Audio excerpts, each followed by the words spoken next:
más fácil hablar sin mascarilla. Bueno, listo. Primera pregunta. Mencione 5 funciones de las hormonas tiroideas.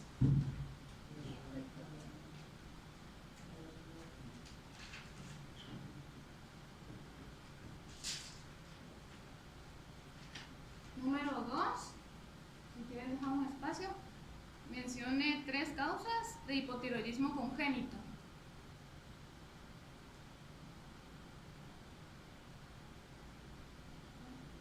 Número 3. Mencione 5 síntomas o signos de hipotiroidismo. 5.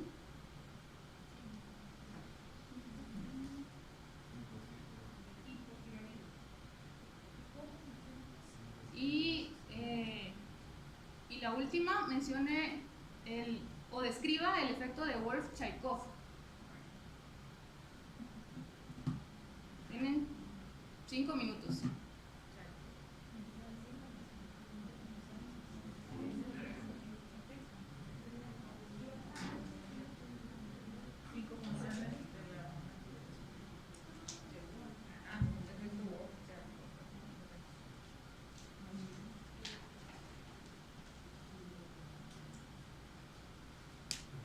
La mesa.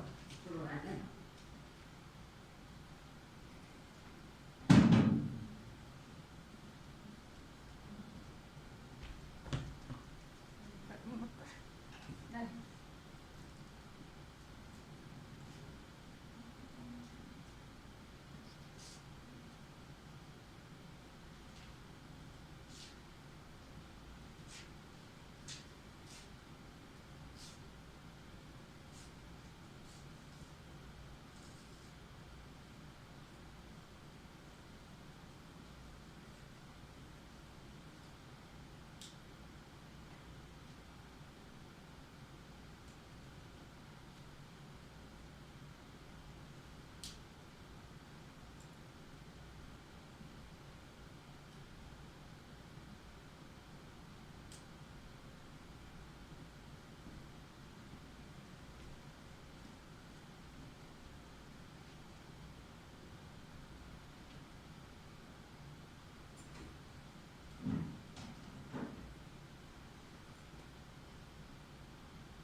ya pasaron los 5 minutos. Si quieren me dejan sus hojas acá en esta esquina y empezamos.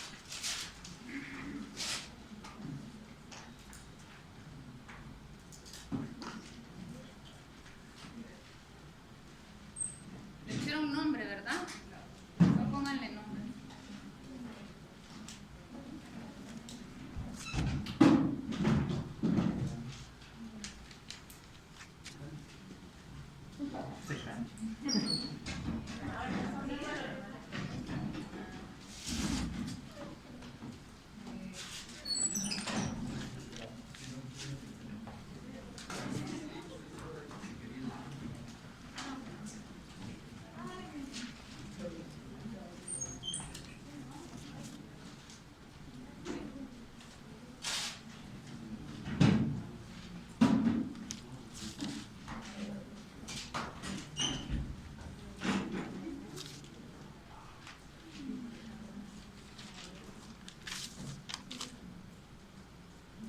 Bueno, entonces vamos a empezar. Los objetivos de esta clase, pues básicamente son, ven ahí todos, no tapo aquí a nadie, ¿no? Son básicamente estos, que ustedes pues sepan definir las causas de hipotiroidismo e hipertiroidismo en pediatría, que identifiquen cuáles son los síntomas y signos de estos pacientes en ambas patologías, que conozcan qué hacer, ¿verdad?, en estos casos, o cómo abordarlos, qué pruebas solicitarles y cómo interpretar las pruebas de función tiroidea. Tal vez es algo bastante complejo, pero a grandes rasgos, pues al menos lo básico de poder sospechar un hipotiroidismo o un hipertiroidismo creo que es algo que deben saber. Básicamente vamos a dividir la clase en 3, en hipotiroidismo congénito, hipotiroidismo ya en la edad pediátrica, que es un poco diferente al hipotiroidismo congénito en cuanto a manifestaciones tal vez iniciales y el abordaje, e hipertiroidismo. Entonces primero vamos a definir hipotiroidismo. Hipotiroidismo se define como la disminución de la actividad biológica de las hormonas tiroideas a nivel periférico. Esto debido a la producción insuficiente de hormonas tiroideas, resistencia a su acción en órganos blancos o alteración en el transporte del metabolismo. Esto quiere decir que cualquier alteración en cualquiera de los pasos desde que se empieza a producir la hormona tiroidea hasta que llega a su órgano final para ejercer una acción va a causar cualquier alteración en este de pérdida de función va a causar una manifestación clínica de hipotiroidismo. Vamos a clasificar de varias formas, ¿verdad? Hay varias formas de clasificarlo. Uno es según el inicio de la alteración, que puede ser de inicio congénito o adquirido, y esto va a depender de la etapa en la que se inicia, ¿verdad? Los hipotiroidismos congénitos casi siempre inician desde etapas tempranas in útero. Según la evolución, ¿verdad?, que puede ser también permanente o transitorio, y esto va a depender más o menos de cómo va evolucionando a largo plazo.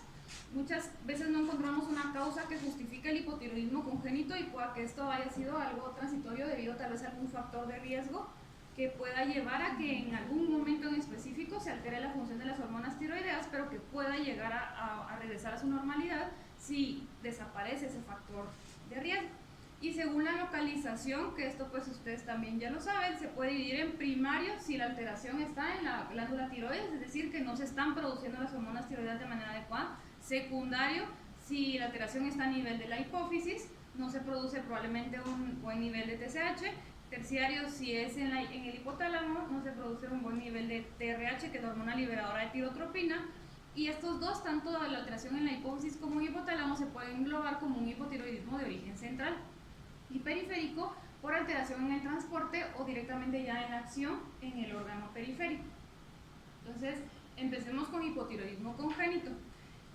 Primero, la principal de estas que mencionamos, la principal causa entre si es en qué órgano se encuentra la alteración, digámoslo así, suele ser primario. Casi el 90-95% de los casos de hipotiroidismo congénito va a ser de origen, de origen primario, y generalmente suele ser permanente. Pero ya saben ustedes, pues en neonatos, ¿verdad?, pasa que hay muchos recién nacidos que pueden tener muchos factores de riesgo que puedan hacer que desencadenen un hipotiroidismo transitorio. Vamos a hablar más adelante de ellos.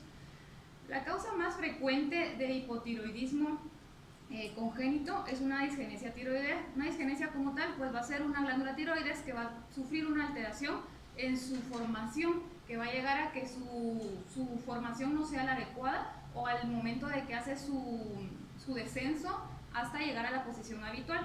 Y esto va a ser un 80-95% de los casos y es la causa más frecuente de retraso mental prevenible y por eso es que es tan importante la detección a tiempo para iniciar un tratamiento temprano y disminuir complicaciones a largo plazo, más que todo en el neurodesarrollo. En cuanto a la epidemiología, realmente los casos que se describen de hipotiroidismo congénito varían mucho de país en país. Tiene mucho que ver también con el tamizaje neonatal, ¿verdad? Que en muchos países es de rutina en todos los ámbitos, tanto privado como público. Lastimosamente acá en nuestro medio no es así. Hay muchos hospitales públicos al momento que sí la están realizando, pero no son la gran mayoría.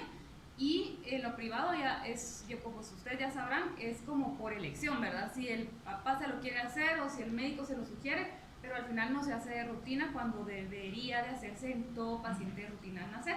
Al menos el básico que incluye pues detección de hipotiroidismo congénito. ¿Qué otras enfermedades incluye el tamizaje básico? Ajá. Ajá.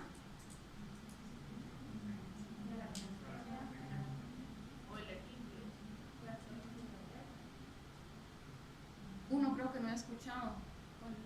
Ya dijeron hiperplasia adrenal, fibrosis quística, el hipotiroidismo congénito, galactosemia y fenilcetonúrico. Esas son las 5, ¿verdad? Básicas que incluyen en todo el tamizaje básico, incluye esas 5.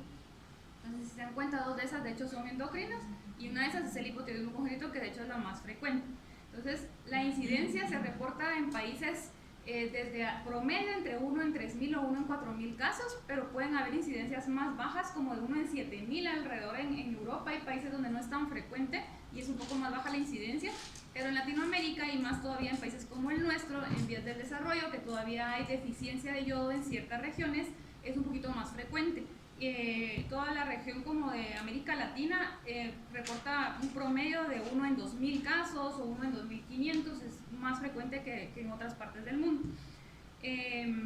Y el hipotiroidismo transitorio, esta sí suele ser mucho menos frecuente, alrededor, se estima una incidencia de 1 en 40.000 casos, y si se dan cuenta, como se los puse en esta tablita, lo podemos ver según también las causas, ¿verdad? El hipotiroidismo permanente, como mencionaba, la disgenesia tiroidea es la más frecuente, pero también puede ser por dishormonogénesis, que va a ser una alteración pues, genética en alguno de los pasos para la producción de hormonas tiroideas, o la deficiencia de yodo, que todavía suele ser muy frecuente en nuestro medio. Y el hipotiroidismo transitorio, pues las causas principales van a ser una exposición a yodo materno. Esto es materno, ¿verdad? Generalmente son tal vez una mujer que se expone a yodo y que no sabía que estaba embarazada. De hecho, cuando ustedes hacen algún estudio que lleva medio contraste de yodo, hasta les piden que firmen uno un consentimiento y que diga si está embarazada o no. Pero pues si uno no lo sabe y recibe ese medio de contraste o toma yodo como tratamiento de hipertiroidismo, podría ser, pueda que llegue a causar un hipotiroidismo transitorio en el recién nacido, fármacos antitiroideos también en la madre, o una enfermedad de origen autoinmune, principalmente enfermedad de Graves o tiroiditis de Hashimoto en la madre. Entonces, el requerimiento de yodo es muy variable según cada etapa de la vida. Generalmente hay 2 situaciones muy importantes. Una en donde se requiere más, que es el embarazo, pero de ahí en pediatría, si se dan cuenta, es mucho menos el requerimiento. Y aún así, muchas veces no se llega a completar porque no, por la desnutrición que existe, y aparte no hay como un protocolo establecido para que realmente toda la sal esté yodada, a pesar de que desde hace años está como esa ley, ¿verdad? No se hace de manera adecuada, más en el interior. Venden tal vez en tiendas o en dispensarios, así como sales que no pasan el proceso que realmente debería de pasar para tener el aporte de yodo necesario. ¿Por qué es importante esto? Porque hasta un 65% de la hormona tiroidea se compone de yodo. Es como uno de los componentes principales para la formación de la hormona tiroidea. Y es importante también que en muchos de nuestros departamentos, por ejemplo estos que les pongo acá, todavía de hecho se reporta una prevalencia alta de deficiencia de yodo, y creo que es algo que tienen que tener en cuenta, más cuando por ejemplo les llega a ustedes un paciente que tal vez clínicamente van a sospechar hipotiroidismo congénito. El hecho de saber que venga por ejemplo de Huehuetenango, pueda que tengamos todavía más la sospecha porque viene de un área endémica de deficiencia de yodo. ¿Sí? Entonces se dan cuenta, es como toda la región de Occidente. En cuanto a los porcentajes de frecuencia, ¿verdad? Les decía yo que el hipotiroidismo permanente es mucho más frecuente, es alrededor de un 90% de los casos, y de estas la disgenesia tiroidea, como les vuelvo a mencionar, es la más frecuente. De ahí las dishormonogénesis ya no son tan frecuentes, alrededor de 10 a 15% de los casos, y una alteración central, es decir, en hipotálamo o hipófisis, que va a alterar o a disminuir la producción de TRH o TSH, son 5% o menos, ¿verdad? No es tan frecuente, aunque siempre sí hay que tenerlo en cuenta cuando hacemos nuestro abordaje diagnóstico. Y el hipotiroidismo transitorio también es alrededor de un 5% de los casos, y más cuando hay algunos de los factores maternos que les mencionaba antes. Entonces, hablando de las disgenesias tiroideas, pues como tal va a ser una alteración en la morfogénesis de la glándula tiroides que va a causar hipotiroidismo porque la tiroides no tiene la forma o el tamaño adecuado para la producción de las hormonas tiroideas. Estas son las tres principales causas. Una ectopia tiroidea, que como saben es una glándula tiroides localizada en otra posición fuera de la habitual.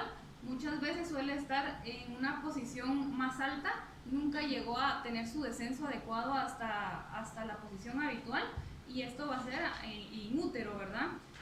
Una agenesia tiroidea, que es la falta de la glándula tiroides de desarrollo, y una hipoplasia tiroidea, que es una glándula tiroides más pequeña en tamaño porque tampoco llegó a formarse de manera adecuada, inútero, por muchos factores maternos o genéticos.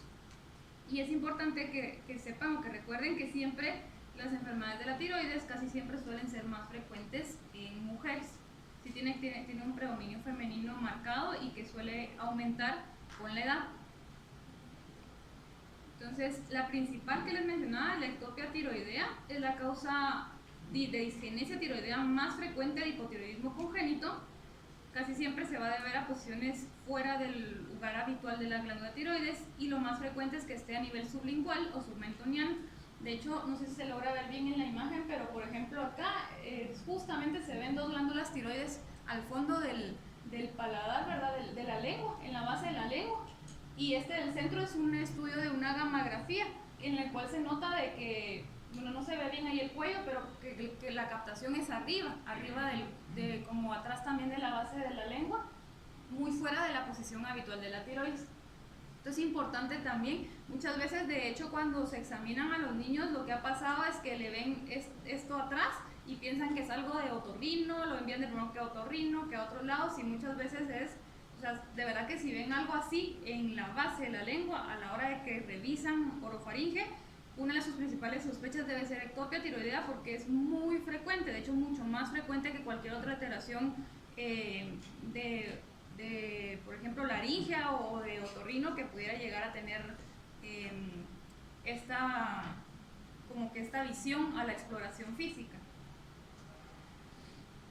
De ahí, en frecuencia después de las disgenesias son las dishormonogénesis, que como tal va a ser cualquier alteración genética en alguno de los pasos para la organificación de las hormonas tiroideas.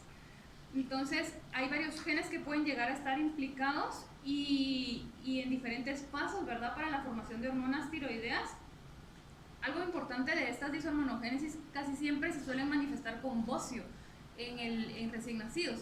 Es muy raro que un hipotiroidismo congénito se manifieste con bocio, pero si hay bocio, una de sus principales sospechas, o la principal de hecho, debe ser una dishormonogénesis, porque una disgenesia, por ejemplo, una ectopia o una hipoplasia genesia no les va a causar bocio, de hecho, porque el defecto es otro, ¿verdad? Nunca se llegó a completar la formación ni el tamaño de la glándula tiroides. De hecho, la glándula ectópica casi siempre suele ser hipoplásica por lo mismo, porque nunca llegó al paso final del desarrollo.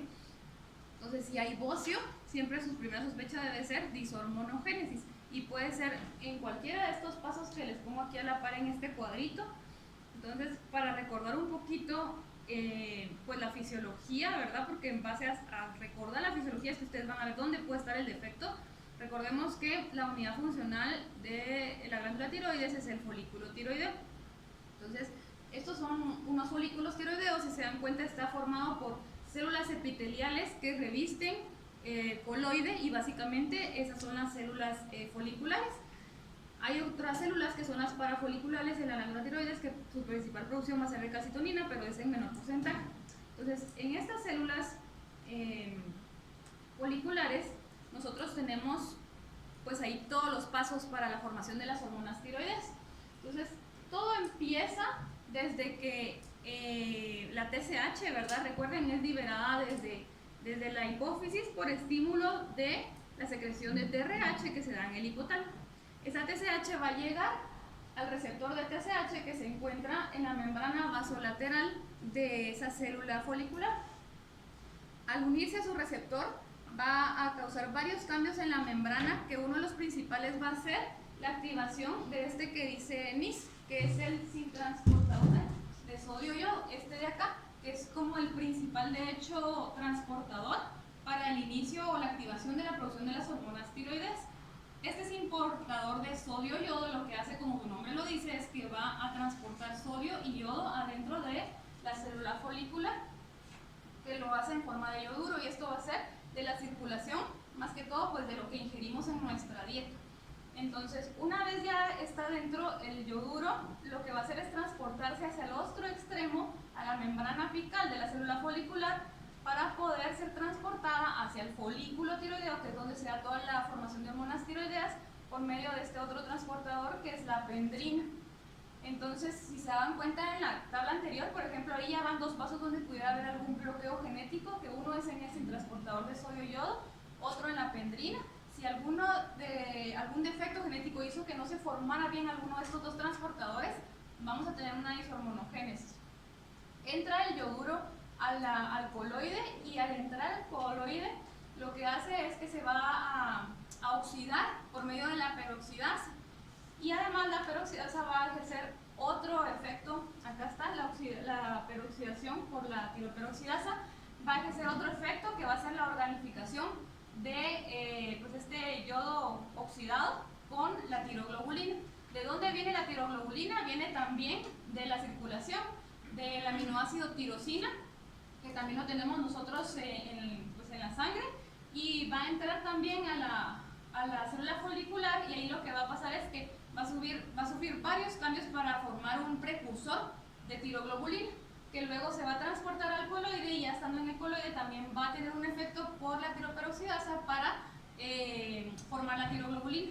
Y el paso final es que la tiroglobulina va a unir la tiroperoxidasa va a unir esa tiroglobulina con ese yodo oxidado para formar ya como tal la monoyodotirosina, diyodotirosina, que va a ser ya pues digamos que la hormona tiroidea ya organificada. Una vez formada, dependiendo de la cantidad de los yodos que tenga esta molécula de tiroglobulina, se va a denominar, ¿verdad?, monoyodotirosina, diyodotirosina, triyodotirosina o tetrayodotirosina, que básicamente va a depender de la cantidad de yodos que tenga unidos a su molécula. Se va a transportar de nuevo por pinocitosis a la célula folicular aquí adentro, y luego por paso simple, se me fue el nombre, va a pasar a la sangre ya para liberación de las hormonas tiroideas, pero antes aquí en la célula folicular lo que va a hacer es que va a ir degradando o reciclando todo el yodo por las desyodasas, va a reciclar, por ejemplo, el yodo extra o de las monoyodotirosinas, diyodotirosinas, que al final estas no se van a secretar a la sangre, ¿verdad? Casi siempre el 90% de hormona tiroidea en la forma en la que se secreta es T4, un pequeño porcentaje, alrededor de 10 a 15% en T3, y todo lo que es monoyodotirosina y diyodotirosina se va a reciclar para volver a usar esa tirosina, para volver a usar ese yodo para la formación de nuevas hormonas tiroides. Entonces, si se dan cuenta, puede ser desde el sintransportador, de la pendrina, la tiroperoxidasa, la tiroglobulina, de hecho estas también DUOX, que también ayudan a la organización del yodo por la peroxidación. Cualquier paso de estos que vienen como en colorcitos puede llegar a estar afectado y va a causar una dishormonogénesis. De ahí, de las causas menos frecuentes, pues va a ser de un origen central, que va a ser por deficiencia de TSH o TRH. La más frecuente pues es la deficiencia de TSH, que puede ser aislada o combinada.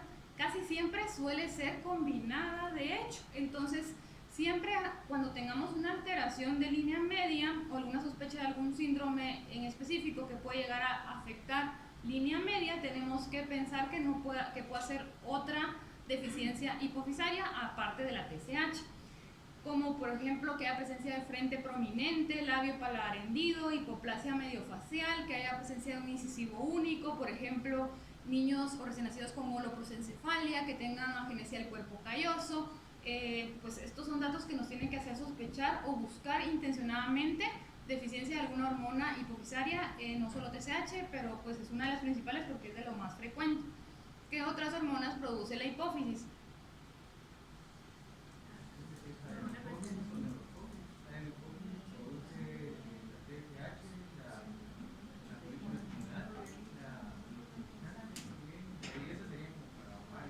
Ajá. La ACTH.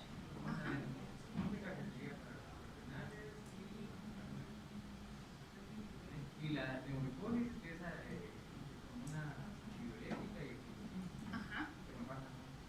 Te falta una, la prolactina nada más, de ahí las demás las mencionaste todas. Ajá. Son dos, la hipófisis se divide en dos, la posterior produce dos hormonas principales y la adenohipófisis, que es la anterior, 6 hormonas. Pero deben saber cuáles son, porque si no saben cuáles son, qué deficiencias van a ir a buscar, ¿no?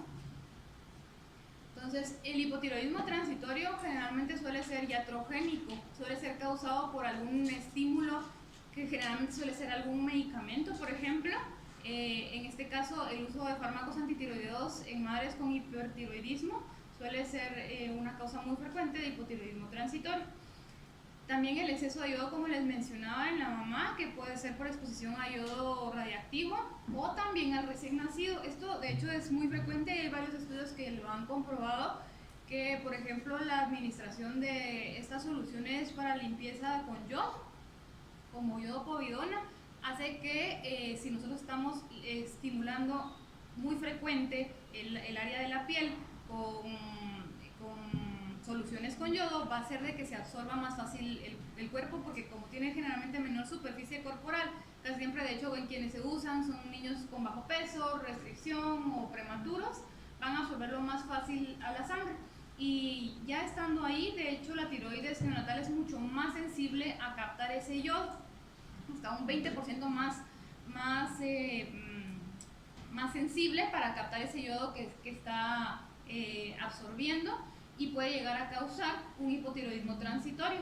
Y a veces pues como limpiar un área pequeña, qué sé yo, para un pic, todo el brazo le manchan de yodo, ¿no? De solución antiséptica. Entonces tratar de ser como más conscientes en estas situaciones, porque sí está comprobado por varios estudios de que puede llegar a absorberse y a causar hasta un hipotiroidismo transitorio, más cuando es frecuente el estímulo.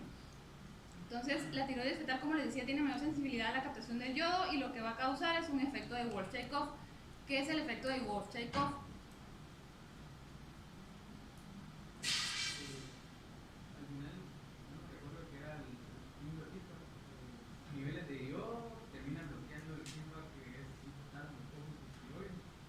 Ante niveles elevados de yodo, ese eje se bloquea y bloqueamos la producción de hormonas tiroideas. Entonces, niveles altos de yodo terminan bloqueando la producción de hormona tiroidea, bloqueando el síntoma. Exacto, entonces el efecto de Wolff-Chaikoff básicamente pues es lo que resume en lo que tú dices, ejerce un efecto de bloqueo en la célula folicular por ese exceso de yodo. ¿Qué pasa? Que el exceso de yodo va a empezar a captarse o intentar captarse por el sintransportador de sodio-yodo, pero va a haber un momento en el que va a ser fuera de lo normal o de lo que está capacitado el sintransportador para transportar o para captar, que lo que va a hacer es como un efecto de bloqueo. Como es tanto lo que quiere entrar a la célula, se bloquea. Y al bloquearse eso, igual el yodo que ya está dentro, lo que hace es, aún estando elevado, bloquear un paso en específico de la organificación, que va a ser la tiroperoxidasa. Y al bloquear la tiroperoxidasa, ya ven que vimos antes en la imagen que tiene que ver con varios puntos, desde la oxidación del yoduro, la organificación para unión de la tiroglobulina con el yodo. Entonces se bloquea pues básicamente la organificación de las hormonas tiroideas, y eso hace de que se libere menos o escaso cantidad de hormonas tiroideas a la sangre, porque está bloqueado en ese momento la formación de hormonas tiroideas. Que una vez pasa esa exposición a niveles de yodo altos, empieza a disminuir la cantidad que está captando el sin transportador y empieza ya otra vez a ingresar a la célula, como se ve en la imagen de acá de la derecha. Empieza ya a reactivarse, digámoslo así, que se conoce como un fenómeno de escape, que otra vez empieza a activar la producción de hormonas tiroideas lentamente. En algún momento también puede llegar a ser un fenómeno de escape muy marcado que hasta pudiera causar cierto nivel de hipertiroidismo, pero que luego llega a compensarse de nuevo. Y esto es muy importante porque entonces todo lo que tenga o que estemos expuestos a niveles altos de yodo puede llegar a causar este fenómeno, ¿verdad? Algo muy frecuente, de hecho, acá en pediatría es el uso de fármacos que pudieran llegar a interferir, como la amiodarona, porque la amiodarona tiene un gran porcentaje de yodo en su composición química. En cuanto al eje de regulación, sabemos, como les mencionaba, de que todo empieza desde el nivel central en el hipotálamo con la producción de TRH, que luego se libera y estimula la producción de TSH a nivel de la adenohipófisis, que se va a liberar a la sangre, va a llegar a la glándula tiroides y va a estimular la producción de las hormonas tiroideas, como vimos antes. De esas, el mayor porcentaje va a ser en forma de T4 y un pequeño porcentaje en forma de T3. La T4 ya en la sangre, de hecho, puede exponerse a varias desviodasas, que va a hacer que uno se convierta a T3, porque como saben es la forma biológicamente activa y la que va a actuar directamente ya en cada órgano, en los receptores celulares, o se pueda llegar a convertir también a T3 reversa, que es una forma biológicamente inactiva de la hormona T3, que básicamente es como de reserva, que suele producirse en mayores situaciones como de estrés o que necesitamos tener como una reserva de hormonas tiroideas. Y en cuanto a las funciones, pues pueden ser varias, como ustedes saben, tiene varias funciones en todo el organismo, desde mejorar el gasto cardíaco, la frecuencia cardíaca, mejora la producción de lípidos, de glucosa. Eso tiene un efecto positivo en todo el metabolismo, tanto de ácidos grasos, lípidos, glucosa, también de la gluconeogénesis a nivel hepático, aumenta la síntesis de colesterol, de hecho la oxidación también de ácidos grasos, y también tiene mucho que ver con el crecimiento. De hecho estimula la misma producción o secreción de hormona de crecimiento ahí a nivel local, ¿verdad?, de la adenohipófisis. Y a nivel muscular también aumenta la utilización de la glucosa y de grasas a nivel periférico en tejido muscular y esquelético. Y debido a todas las funciones que tiene, por eso es tan importante tener un nivel adecuado de hormonas tiroideas, porque si nos faltan vamos a tener alguna manifestación en cualquiera de estos órganos.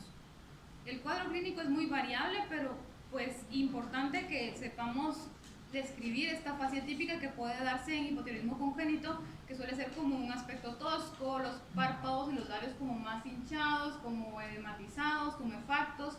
Esto se da generalmente por acúmulo de ácido hialurónico y suele causar a veces un eczema muy característico, desde, pues de hecho desde el cuello, toda la cara, ¿verdad?, de los recién nacidos, como se logra ver en esta imagen. Puede haber también una fontanela posterior más amplia. De hecho, la fontanela posterior casi siempre suele estar muy puntiforme o ausente, ¿verdad?, en recién nacidos. Si ustedes la llegan a palpar y de hecho es grande, deberían de tener como una sospecha clínica, un hipotiroidismo congénito.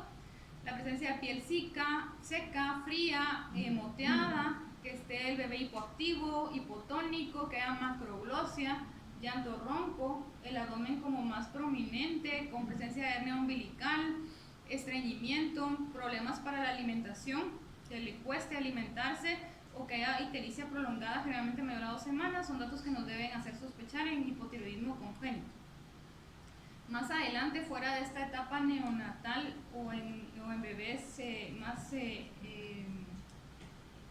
tal vez mayores de un mes, pues muchas veces como no los detectamos de nacimiento, suelen ya causar otros datos al examen físico, que puede ser retraso en el crecimiento, una presencia de talla baja, retraso en la maduración ósea, también puede haber retraso en la aparición de ciertos brotes dentarios, cifosis dorsal, el retraso mental, ¿verdad?, o dificultades para el aprendizaje.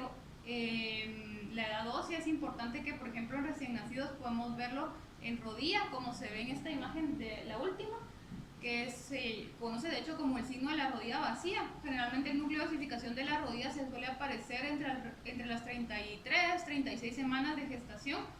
Y si al tomarle una radiografía a un recién nacido vemos una rodilla vacía, básicamente sabemos que esa edad ósea está por debajo de 33 semanas de gestación o de 36 semanas de edad, que eso hace que, o nos dice que empezó tal vez muy temprano in útero el hipotiroidismo congénito, que ni siquiera se ha terminado de formar ese núcleo de osificación.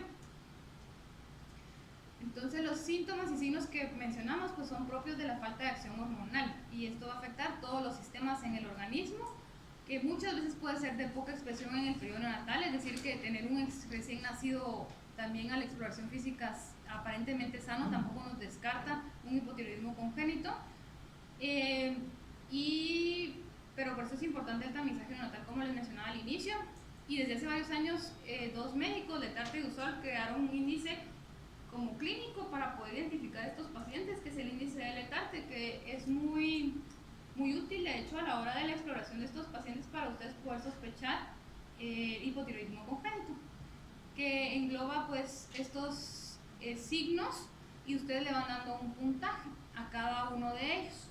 De hecho, los que más tienen, si se dan cuenta hasta abajo, es la presencia de piel seca, una fontanela mayor a 5 milímetros y la fascia típica que describimos al inicio, que estos, como si suelen ser ya de un hipotiroidismo probablemente que inició muy temprano in útero, nos se da un mayor puntaje para poder nosotros tener nuestra sospecha de hipotiroidismo. Si se dan cuenta, estos de hecho los mencionamos hace un rato en los signos, y según el puntaje, si nosotros tenemos menos de 4 puntos, pues básicamente sería descartado.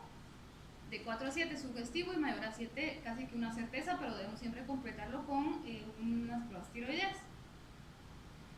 ¿Por qué descartado? Porque pues básicamente, si se dan cuenta, son muy inespecíficos los síntomas y ninguno es patognomónico de hipotiroidismo congénito, puede estar presente en otras alteraciones, pero siempre ante cualquier sospecha o cualquier duda, lo ideal es hacer unas pruebas tiroideas o pues el tamizaje neonatal. Entonces, idealmente, si hacemos tamizaje neonatal, por ejemplo acá en el hospital que sí se realiza, lo que se sugiere de hecho es realizarlo alrededor de después de las 48-72 horas de nacidos. Una vez se toma la muestra del tamizaje, que como saben es una muestra de sangre de talón. Hay 3 tipos de tamizaje: uno que mide TSH y T4 total, otro que mide solo TSH y otro que mide solo T4. Nosotros tenemos acá en el hospital, y pues en los sistemas de salud pública que lo tienen implementado acá en Guatemala, solo se mide TSH. De hecho es el como más común a nivel mundial en la mayoría de hospitales, fuera también de acá del país, pero hay uno como más completo, que es la medición de TSH y T4 total, que sí está disponible acá en Guatemala también, pero a nivel privado.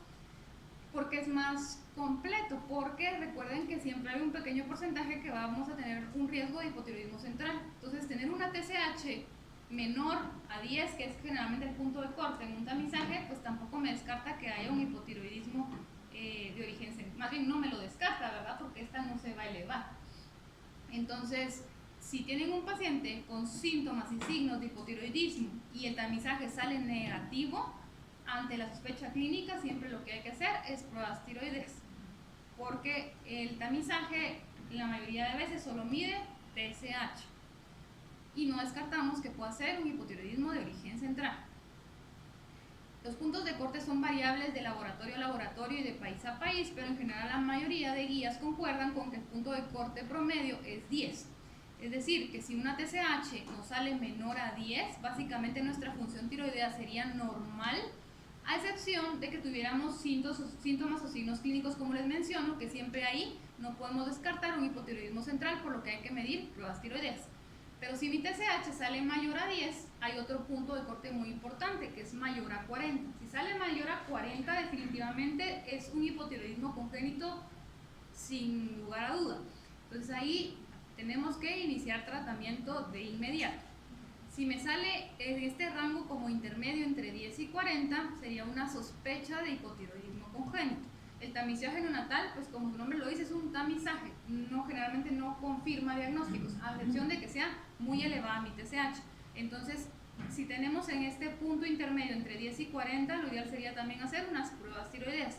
Pero ojo, acá lo importante es que también no siempre se tienen los recursos. Acá en el hospital, claro que se tienen, pero si ustedes están frente a un paciente que llega con un tamizaje, con una TSH, por ejemplo, en 15, y tiene síntomas y signos clínicos de hipotiroidismo y no saben si el paciente va realmente a ir a hacerse esas pruebas y llevárselas pronto, le inician tratamiento, porque siempre es mejor prevenir. ¿Sí? ¿Qué vamos a prevenir? Alteraciones a largo plazo, básicamente en el neurodesarrollo. Entonces, inician tratamiento más si hay síntomas. Ahora, si no hay síntomas, sí podríamos esperar un poco más. Pero todo va a ser individualizado según cada paciente. Y en los tamizajes que miden T4 total, el punto de corte es 5. Si sale menor a 5 microgramos de cilitro, les va a marcar de hipotiroidismo congénito y sería una sospecha también para hacer pruebas tiroideas y poder confirmar si sí tiene hipotiroidismo congénito este paciente. Entonces, en un hipotiroidismo, ¿cómo vamos a tener las hormonas tiroideas? TSH elevada con T3 y T4 bajas, ¿sí? Entonces, en cuanto a qué rangos nos vamos a basar, hay varios rangos, ¿verdad? De hecho, depende de dónde lo lean, van a ir variando los rangos, pero yo creo que estas dos tablas que les puse acá son bastante confiables y yo creo que recomendadas, en estas nos podríamos basar. Esta, de hecho, mide los niveles de TSH según la edad en pretérminos, ¿verdad? Estas son tomadas del Harriet, de la última edición, ya del 2021. Y estos son para ya niños un poquito mayores, niveles de TSH, T4 total y T4 libre. Más adelante, de hecho, les puse otros, a ver si los voy a mostrar. ¿Qué estudios complementarios podemos realizar? Un gamagrama tiroideo que idealmente se debería realizar en todo paciente con hipotiroidismo congénito. Sin embargo, por el costo, no siempre se suele realizar, ¿verdad? Porque no todo paciente va a tener el recurso económico para hacerlo. Y otra cosa importante es que se debe de hacer idealmente o antes de iniciar el tratamiento o al menos en los primeros días de haber iniciado el tratamiento. ¿Por qué? Porque una vez iniciada la levotiroxina ya puede interferir en la captación del medio de contraste, que suele ser también yodo radioactivo o tecnesio 99, entonces al final cualquiera de estos puede, bueno, más bien la levotiroxina o la normalización de la TSH puede llegar a interferir en la captación del medio de contraste. Entonces, por eso ya no se sugiere realizar después de la primera semana más o menos de iniciar el tratamiento. En su defecto, un ultrasonido tiroideo que puede evaluar básicamente el tamaño y la localización de la glándula tiroides, pero tiene ciertas limitaciones principales técnicas, ¿verdad? Por si el transductor es muy grande o también de operador dependiente, si el médico que lo realiza no tiene tanta habilidad para evaluar tiroides y menos en recién nacidos. Entonces suele ser poco sensible y por eso no se realiza de hecho de rutina, solo en ciertos casos.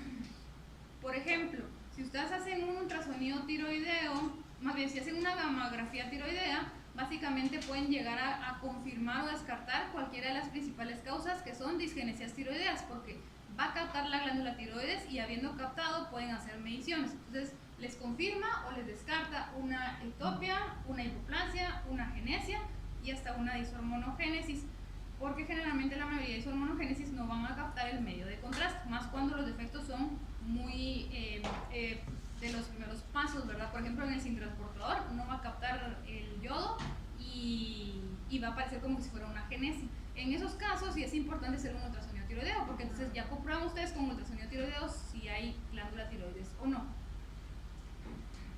Esta tablita como este algoritmo es bastante sencillo y creo que está bastante completo, en el cual pues nos dice lo que ya mencionamos. Si la TSH está menor a 10, siempre debemos preguntarnos también algo importante, si tiene algún factor de riesgo para que ese TSH vaya a elevar tardíamente, como si es prematuro, si tiene alguna enfermedad grave, pacientes sépticos o que si son gemelos.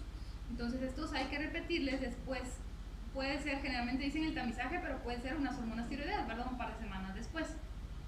Si está mayor a 40, definitivamente es confirmatorio, tenemos que iniciar tratamiento. Y de 10 a 39 siempre tomamos idealmente una prueba de pruebas tiroideas en sangre para poder evaluar ya sérico el nivel de TSH y T4 libre. Y dependiendo de cómo nos salgan, también valorar la realización de un gamagrama o ultrasonido, pero que si confirmamos que esté mayor a, aquí le ponen 20, pero en general en nuestro medio tomamos 10, pues ya tendríamos que iniciar tratamiento. Hay algunas situaciones especiales que son situaciones en las que en recién nacidos debemos repetir hormonas tiroideas en sangre.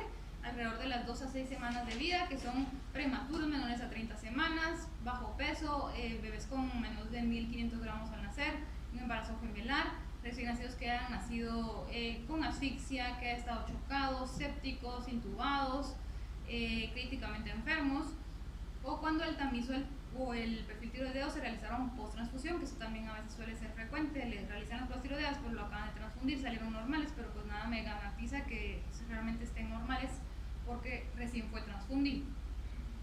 El tratamiento es con levotiroxina sintética, que es una forma sintética de tiroxina.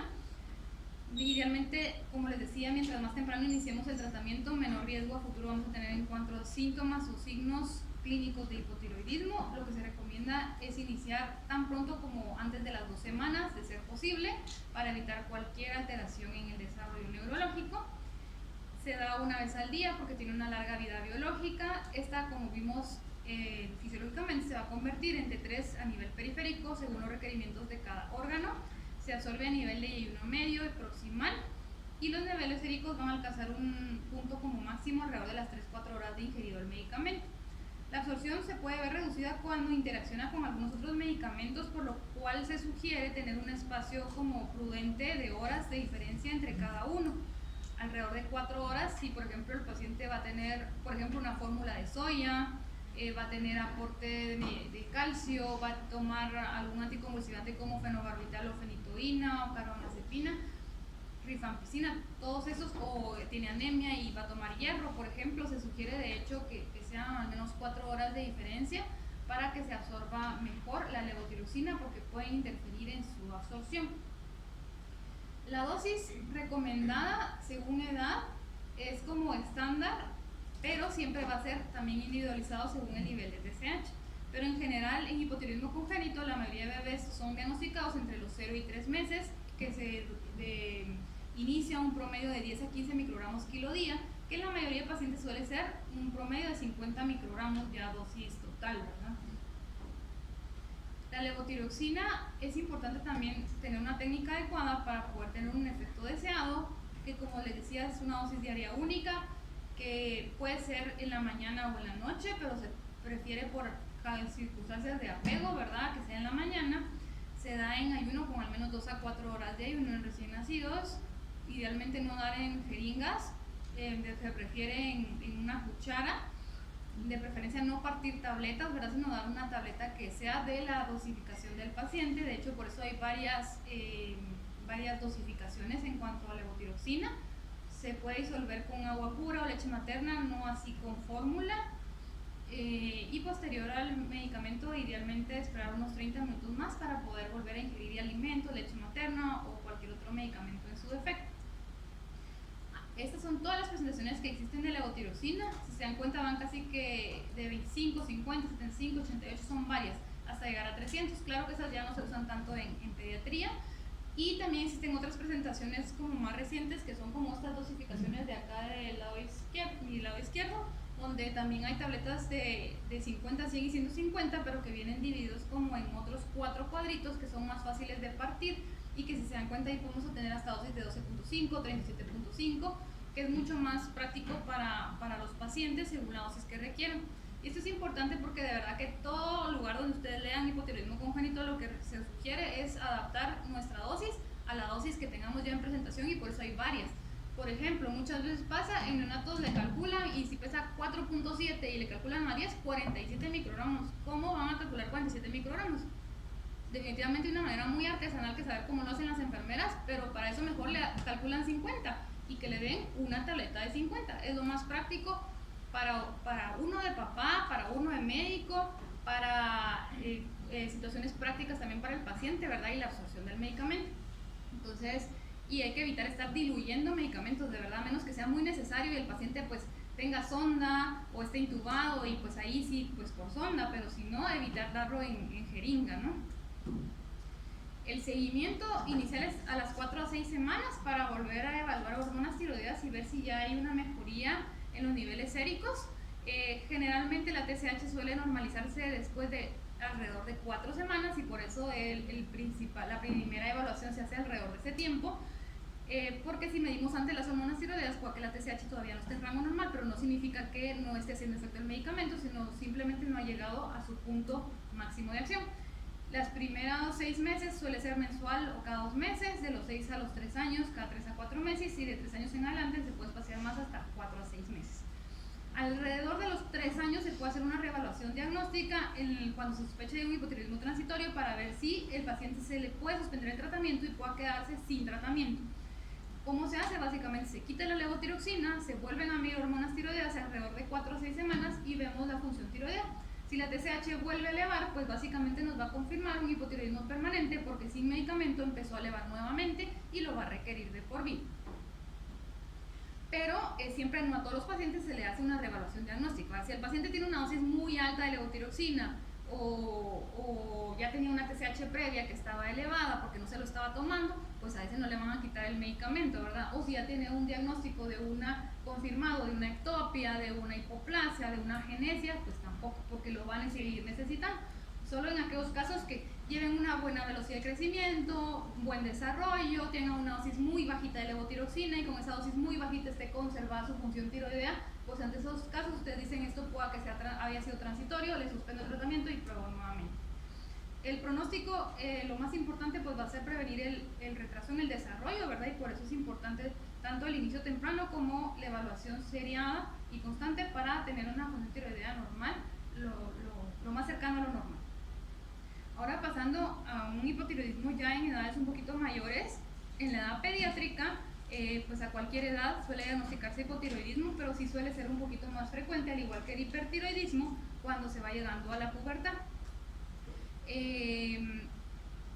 La causa puede depender según la edad. Todavía en menores de 2 años suele ser muy frecuente una ectopia o una hipoplasia que se diagnostica tardíamente porque pues la glándula tiroides sí va a tener su función, pero va a estar disminuida, que pueda haber sido suficiente para que el niño llegara, por ejemplo, al año o a los 2 años con una función adecuada. También disarmonogénesis suelen en algún caso de diagnosticarse tardíamente.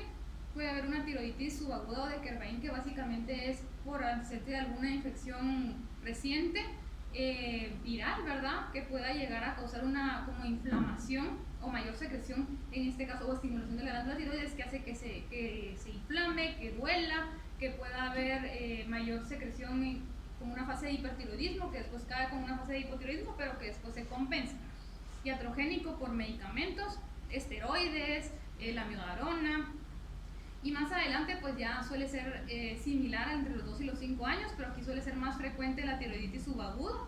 La tiroiditis subaguda es muy importante el dato de dolor, la glándula tiroides no duele, y si duele pues una de las causas frecuentes es justamente una tiroiditis subaguda. Esto va a ser transitorio y suele ser reversible cuando pasa como todo este periodo agudo de inflamación. Y mayores a 5 años es importante que la cosa más frecuente ya es autoinmune. En niños con afección del sistema nervioso central es importante que siempre tengan una consideración de que puede haber un hipotiroidismo de origen central, como cuando hay presencia de un tumor intracraneal, si tuvo una cirugía de cráneo, radioterapia que haya tomado también cráneo o algún trauma cráneoencefálico.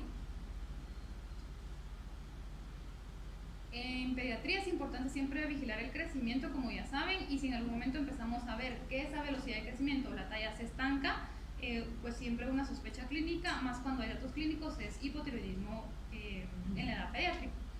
El cuadro clínico suele ser muy similar al congénito, solo que acá suele ser más marcado, por ejemplo, el retraso en la velocidad de crecimiento, en la maduración ósea. Si tomamos una edad ósea, tiene una maduración muy retrasada, retraso más marcado en la dentición, puede haber retraso en el lenguaje, en el aprendizaje. Si es un diagnóstico ya tal vez más adelante, puede haber una pubertad retrasada, alteraciones menstruales si la nena o la adolescente ya presentó su menarquia, bocio, que suele ser más frecuente en niños mayores de 5 años, como les decía, que ya es más frecuente de un origen autoinmune. Y el aumento de peso, se los pongo ahí hasta en porcentaje, está escrito en menos del 5% de los casos. Muchas veces ven un niño obeso y creen que es hipotiroidismo y no es así. Realmente más bien es la alteración de la TSH, que suele ser como un hipotiroidismo subclínico, suele ser más bien una consecuencia de la obesidad y no una causa. La tiroiditis de Hashimoto, así se conoce el hipotiroidismo de origen autoinmune, que se da por producción de anticuerpos específicamente contra la tiroglobulina y la tiroperoxidasa, o una o ambas de estos anticuerpos.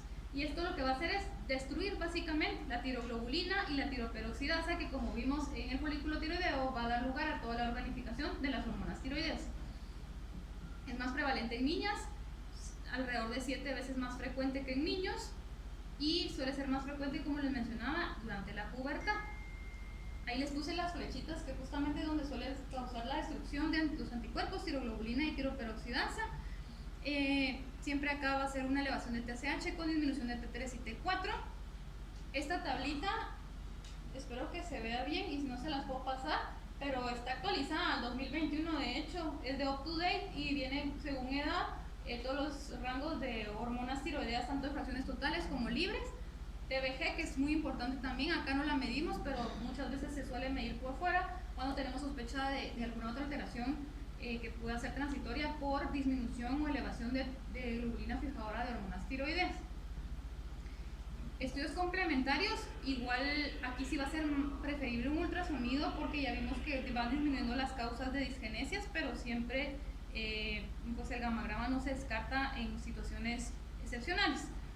Pero aquí ya es más sensible el ultrasonido porque ya suele haber mejor como sensibilidad operador dependiente y por causas del aparato y del transductor, entonces ya podemos evaluar mejor la glándula tiroides. Suele haber bocio, zonas de hipoecogenicidad, vascularidad aumentada, se suele repetir cada año, cada 2 años para ir evaluando el tamaño más que todo y la vascularidad, y porque como por ser más frecuente la causa autoinmune siempre tenemos más riesgo de formación de nódulos. Los anticuerpos suelen medirse de hecho con frecuencia, antitiroperoxidasa suele estar frecuente más del 90% de los casos, contra tiroglobulina alrededor del 60% de los casos, y también puede haber anticuerpos bloqueantes contra el receptor de TSH que bloquea la captación desde el primer paso en el receptor de TSH. El tratamiento va a revertir los síntomas, va a mejorar la velocidad de crecimiento, mejorar el aprendizaje, siempre y cuando, claro, esta sea la causa del retraso. Y el seguimiento también cada 4 a 8 semanas hasta completar o conseguir una función tiroidea normal, y luego cada 3 a 6 meses. La dosis también depende de la edad, pero suele ser individualizada también según el nivel de TSH. Pero estas son como en promedio de 1 a 6 años de 4 a 6 microgramos kilo día, después de 3 a 5 y en mayores de 12 entre 1 y 3 microgramos kilo día. Suele asociarse esta enfermedad tiroidea autoinmune a otras alteraciones que son importantes que las conozcan para saber buscarlas intencionadamente. Por ejemplo, el síndrome de Down es muy frecuente, hasta 60% de los niños pueden llegar a tener alguna alteración tiroidea en alguna etapa de su vida, entonces de hecho está recomendado hacer una evaluación de pruebas de función tiroidea 1 vez al año en estos pacientes porque tienen riesgo tanto de hipotiroidismo congénito como de hipotiroidismo autoinmune, como de hipertiroidismo, aunque menos frecuente. Síndrome de Turner, diabetes mellitus tipo 1, síndrome de Klinefelter, enfermedad celíaca, vitiligo, hipoparatiroidismo, síndrome de espolios glandulares, todos estos suelen tener una asociación muy directa con autoinmunidad a nivel tiroideo, por lo cual se recomienda medir cada cierto tiempo hormonas tiroideas o al menos una medición basal de anticuerpos contra tiroperoxidasa o tiroglobulina para descartar presencia de autoinmunidad contra la glándula tiroides.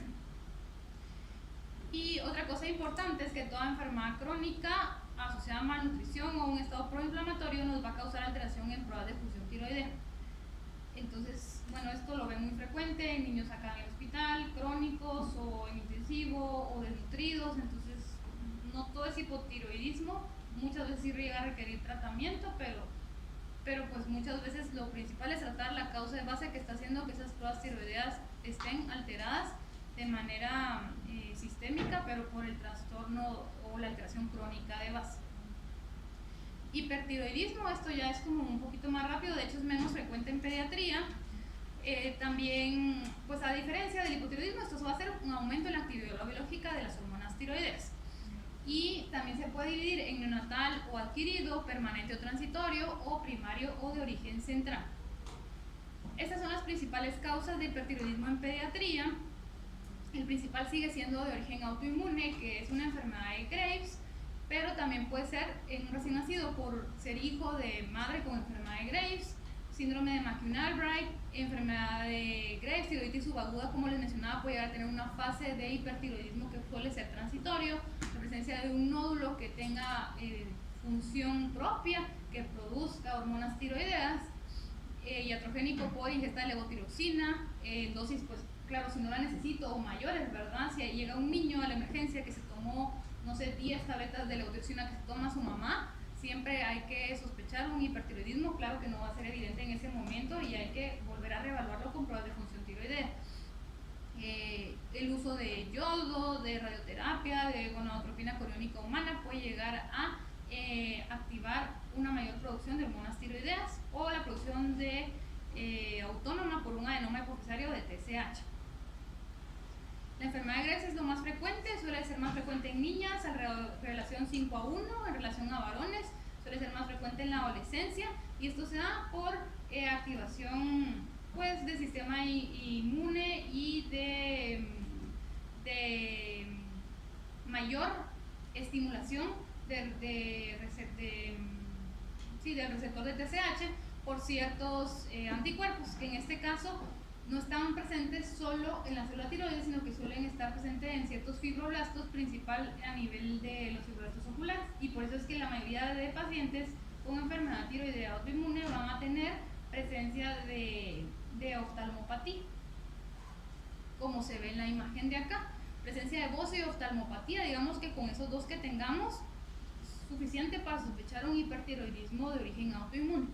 Puede haber irritabilidad, ansiedad, sudoración, caída del cabello, diarrea, palpitaciones, se acelera la velocidad de crecimiento, se adelanta la maduración ósea, insomnio, trastornos del sueño, pérdida de peso, temblor fino, pubertad de inicio precoz o aumento de la presión arterial. Todos, si se dan cuenta, son como muy inespecíficos, pero que ya juntos pueden hacernos la sospecha clínica de un hipertiroidismo. El bocio es importante siempre evaluar el cuello, ¿verdad? Ante una sospecha tanto de hipo como hiper, porque en ambos puede estar presente el bocio y muchas veces de hecho es visible a simple vista, sin palparlo. Por eso hay grados, ¿verdad? De clasificación. El 0 es que no hay bocio ni se palpa. El 1 que sí se palpa pero no se ve a simple vista, y el 3 ya no se palpa pero también se ve a simple vista en una posición neutra. Para evaluar si hay oftalmopatía o no, fuera de tener la proptosis, también es importante evaluar los movimientos oculares. Tanto el par craneal número 3 como el 7 son de los más frecuentes involucrados en movimientos oculares para apertura y para cierre del ojo, que muchas veces no se puede llegar a completar en estos pacientes por tan marcada proptosis que tienen. Y cada movimiento ocular, según si hacemos un movimiento a cada lado de los ojos, como les pongo en esta imagen, evalúa un par craneal diferente. Y es importante siempre evaluarlos para sospechar, por ejemplo, que esté afectado cierto músculo que está inervado por tal par craneal, y entonces podemos hacer una sospecha más específica de una oftalmopatía o un diagnóstico más certero. Estudios complementarios, aquí también podemos medir anticuerpos contra heteroperoxidasa y antitiroglobulina, que suelen estar presentes pero en menor porcentaje, y los que son importantes realizar son contra el receptor de TSH en su variante estimulantes. Están presentes en mayor del 90% de los casos, y eso va a ayudarnos bastante a definir el pronóstico de la evolución. Ultrasonido tiroideo también suele ser que, al igual que la tiroiditis de Hashimoto, bocio, zonas de hipocogenicidad, vascularidad aumentada, que suele repetirse también cada cierto tiempo porque hay mayor riesgo de producción de nódulos a largo plazo. Acá, al contrario de un hipotiroidismo, va a haber una TSH disminuida con elevación de T3 y T4. Este es el mismo cuadrito que les puse, que igual se pueden basar en ese para ver los rangos de las hormonas tiroideas. Y el tratamiento es básicamente con tionamidas, que son los de primera línea, que básicamente lo que hacen es bloquear la tiroperoxidasa a nivel del folículo tiroideo para la organificación de las hormonas tiroideas.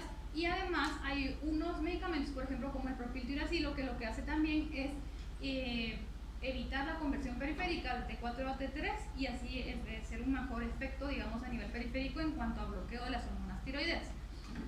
Hay dos principales en pediatría, metimazol y propiltiuracilo. Estas son las dosis recomendadas. Hay una dosis máxima, que son pues por la edad pediátrica, y la respuesta clínica inicial se suele ver alrededor de las 2 a 4 semanas de inicio de tratamiento. Se suele medir igual alrededor de las siguientes 4 semanas la función tiroidea, y se puede ir ajustando dosis tanto en aumento como en disminución alrededor de un 20 a 30% según sea necesario, pero se hay que dejar pasar al menos cada 4 o 6 semanas para hacer un ajuste. No hacerlas tan pronto. Y También suele asociarse a veces propranolol porque tiene un efecto betobloqueador que va a más que todo mejorar la sintomatología, ¿verdad? Se utiliza generalmente solo en las primeras semanas por lo mismo y se empieza a descender o a disminuir hasta que cuando ya están unos niveles de hormona tiroidea mejor o ya va disminuyendo los síntomas, y solo que sí está contraindicado, por ejemplo, en pacientes con asma o insuficiencia cardíaca. Efectos adversos son bastantes y por eso es que suele ser a veces muy limitado su uso. Alrededor de 20-30% puede haber toxicidad y estos son los principales efectos adversos. Hay unos muy frecuentes, otros que no tanto, ¿verdad? Pero en general, pues el rash, efectos gastrointestinales suelen ser de los más frecuentes y preferible por lo mismo los efectos adversos es más usado el metimazol, tanto en niños como en recién nacidos, porque suele causar muchos, de hecho en embarazadas puede causar, en ambos, ¿verdad? Pueden llegar a causar defectos congénitos de nacimiento. El pronóstico, alrededor del 30% llegan a alcanzar la remisión a los 2 años de tratamiento, pero el otro gran porcentaje no, y esto va a depender mucho de muchos factores de riesgo asociados. Por ejemplo, tienen peor pronóstico sexo masculino, si se diagnostica en edad prepuberal, si tiene un bocio significativo, mientras más pequeño, ¿verdad? Mayor riesgo sea de que no tenga remisión espontánea, la presencia de oftalmopatía o niveles muy altos iniciales de T4 libre o de anticuerpos estimulantes contra el receptor de TSH. Otras opciones terapéuticas, el yodo radioactivo, que está indicado en mayores de 5 años. Por debajo de esa edad no se indica el uso o la administración de yodo radioactivo. Se indica cuando no hay remisión con tratamiento tomado, cuando hay recidiva de la enfermedad, cuando está contraindicado el tratamiento farmacológico por efectos adversos o cuando hay una respuesta moderada o leve a los fármacos o hay un nivel muy alto de hormonas, de anticuerpos contra el receptor TSH estimulantes. Suele tener una remisión hasta el 95% con la primera dosis y aparece alrededor de los 2 a 3 meses después de administrar el tratamiento, es decir, no es inmediato, puede que todavía haya cierto nivel de hipertiroidismo después de administrar el yodo, pero suele por eso vigilarse el paciente de alrededor de hasta esta cifra de meses para poder ya decidir si va a ser candidato a otra dosis de yodo o si reinician hormonas tiroideas, antitiroideas o hasta ya tal vez necesite hormona tiroidea como levotiroxina. Perdón, ¿cómo considero si puedo utilizar más segundos? Por eso esperas como alrededor de ese tiempo, por ejemplo 2 a 3 meses para volver, si vuelve a estar presente el hipertiroidismo, reinicias tratamiento y vuelves a llevar lo más que se pueda a un nivel óptimo las hormonas tiroideas para volver a darle otra dosis de yodo alrededor de los 6 meses o al año. Puede agravar la oftalmopatía y por eso no se recomienda en pacientes que tengan oftalmopatía activa. Y la última opción pues es el quirúrgico, ¿verdad? La tiroidectomía total o parcial que de hecho se indica cuando está contraindicado tanto el tratamiento farmacológico y el yodo por oftalmopatía o cuando hay recidivas o remisiones después de cierto tiempo de duración del tratamiento. Complicaciones frecuentes, hipoparatiroidismo, ¿verdad? Por la resección de la tiroides no estamos exentos de lesionar o de llevarnos las paratiroides, lesión del nervio laringio recurrente y un hipotiroidismo adquirido que ya va a ser pues iatrogénico, porque quitamos la tiroides, no vamos a tener hormona tiroidea, entonces hay que sustituirlo. Entonces, pues básicamente las conclusiones son que es importante que ustedes conozcan los síntomas y los signos de las enfermedades tiroideas. Mientras más familiarizados estén con la sintomatología que pueden encontrar en estos pacientes, más fácil va a ser para poder identificarlos y tratarlos. Si ustedes no saben cómo se manifiesta un hipotiroidismo congénito o un hipotiroidismo en la edad pediátrica, pues no les va a pasar en la cara y se va a ir de largo. Las alteraciones tiroideas adquiridas más frecuentes en la infancia son la tiroiditis de Hashimoto y la enfermedad de Graves. El tratamiento del hipotiroidismo congénito debe iniciarse siempre mientras más temprano mejor para evitar retraso en el desarrollo. Y la vigilancia es estrecha para poder llevar una buena función sistémica, ¿verdad? Y aparte el crecimiento y el desarrollo. Bueno, ¿tienen alguna pregunta? Sí. Doctora, ¿y con la tiroides ectópica qué se hace? ¿Se remueve? No, la tiroides ectópica se deja donde esté. Funciona en cierto porcentaje, pero es menor. Por ejemplo, dependiendo del tamaño y de la localización, casi siempre las sublinguales, que es lo más frecuente, suelen tener una función alrededor de un 30, 50%, es decir, que sí va a producir hormona tiroidea, pero en menor nivel, y por eso casi siempre, aunque esté ectópica y en ese momento esté tu función tiroidea normal, hay que reevaluar cada cierto tiempo porque eventualmente va a llegar a necesitar sustitución con hormona tiroidea. Ya, pero ¿y si no causa como obstrucción o algo? Para nada. Ah, No crece, digamos, no obstruye ni nada. ah. ¿Alguien más? ¿No? Bueno, ahí revisan los... Tengo otro. Perdón. Es que en los cuadros del hipotiroidismo adquirido había como causas enfermedad infiltrativa, pero no sé cómo a qué es como enfermedad, por ejemplo, a veces granulomatosas o linfomas y eso. Más maligno, pero no es tan frecuente. ¿Alguien más? Bueno, entonces ahí leen los documentos porque de los documentos va a salir el examen hoy. Y nos vemos el viernes. Ahí leen para el viernes. Gracias.